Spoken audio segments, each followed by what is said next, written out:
Jason never hated his mother. He just forgot her. That's what he told himself every time he looked at the unread message on his phone. Every missed call. Every birthday he didn't return. Every photo she sent of her garden, her new cat, or the biscuits she baked just for him. He loved her, sure. But he had meetings, clients, a deadline, a date, a condo to pay for, a gym subscription, a wedding to plan, a honeymoon to cancel, a divorce to finalize. He had a life. Amelia, his mother, didn't. She had a house on the edge of the town she never left. A garden that was now overgrown. A clock that ticked louder every evening. And a chair that sat empty across from hers. For years she waited. Jason was raised by Amelia after his father left. He never remembered the man, just vague memories of loud voices, a slammed door, and his mother clutching him tightly on the kitchen floor as she whispered, "We're going to be okay." And they were, sort of. Amelia worked 3 jobs at times. Cleaned houses, waited tables, folded clothes at the laundromat. But Jason always had clean shoes, warm food, and books for school. She went without everything just to make sure he didn't. Was her world. He grew up bright and curious. She taught him to dream beyond the town, to chase something bigger, and he did. He got into college on scholarship, then moved to New York for an internship, then never looked back. At first he called every day. Then every week. Then on her birthday. Then only when she called first. Eventually, she stopped calling. Not because she stopped caring, but because she didn't want to be a burden. Because every time he answered, he sounded like he was already in a rush to hang up. Still, she waited. Years passed. Jason built a life or something like it. He worked in advertising, slept 3 hours a night, made 6 figures, bought gadgets, had relationships that didn't last more than a few months, drank too much coffee and stared at too many screens. He never visited home. There was always a reason. Plane tickets were expensive. Work was busy. The weather was bad. The holidays were too chaotic. Maybe next month. Next month never came. One day, Jason was in a strategy meeting when his phone rang. Unknown number.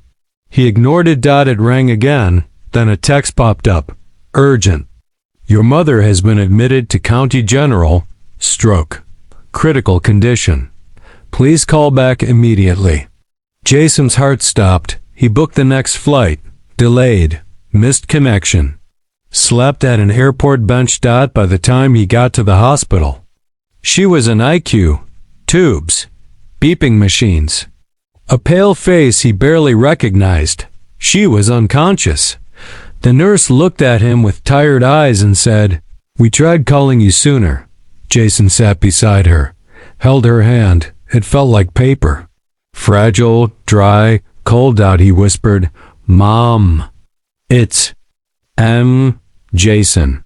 Her eyelids fluttered, a faint smile, and one whisper, "You came." Then silence.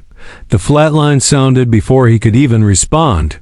Jason sat there frozen. The nurse turned off the monitor. A doctor said something about time of death, forms to sign, release procedures. He didn't hear any of it. His mind went blank, not because of the shock of death, but the guilt of time wasted. All those years, all those moments he didn't show up. All those things she wanted to say, but didn't. All the love she gave and how little he returned. They let him collect her things, a small handbag, a photo of him when he was 10, a hand-knitted scarf, and a letter. The letter was addressed to Jason, "If I don't get the chance to say goodbye." His fingers trembled as he opened it. Greater than my dear Jason. If you're reading this, it means I didn't get to hug you one last time. That's okay. I had a lot of time to remember our hugs. I know you've been busy.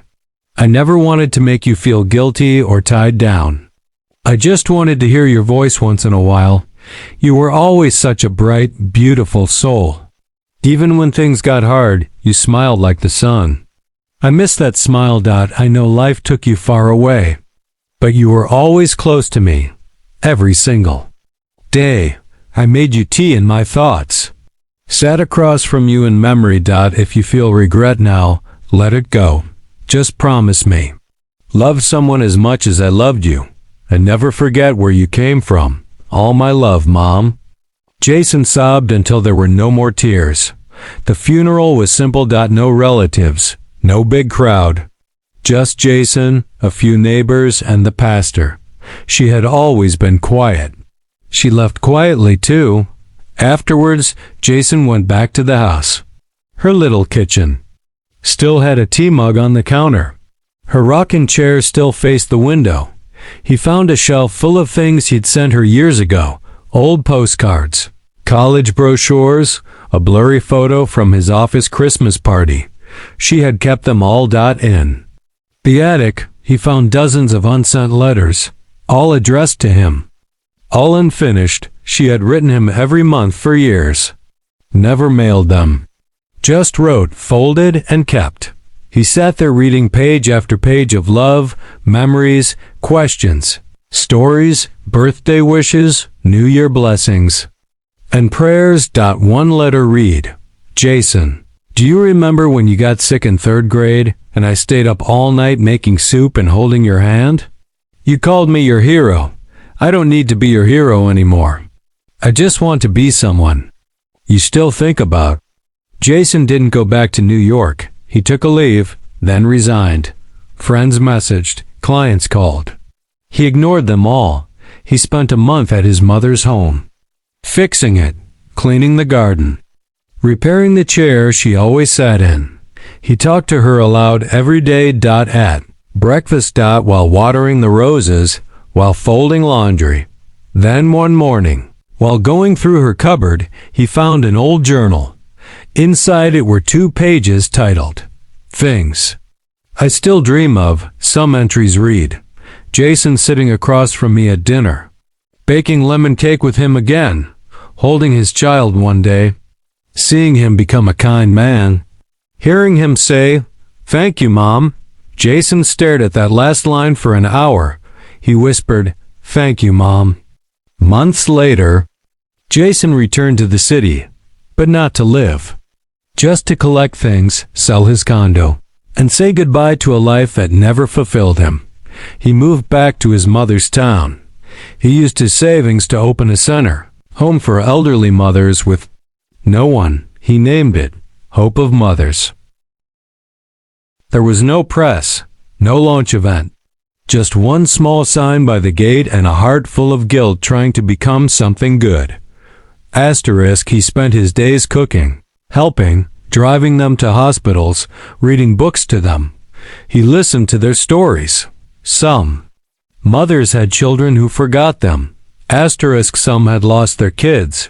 Some never had any. But Jason saw his mother in all of them, and in their smiles he found pieces of her. Years passed. Asterisk. Jason grew older. Never married. Never felt alone. Asterisk. The center flourished. Volunteers came. Donations helped.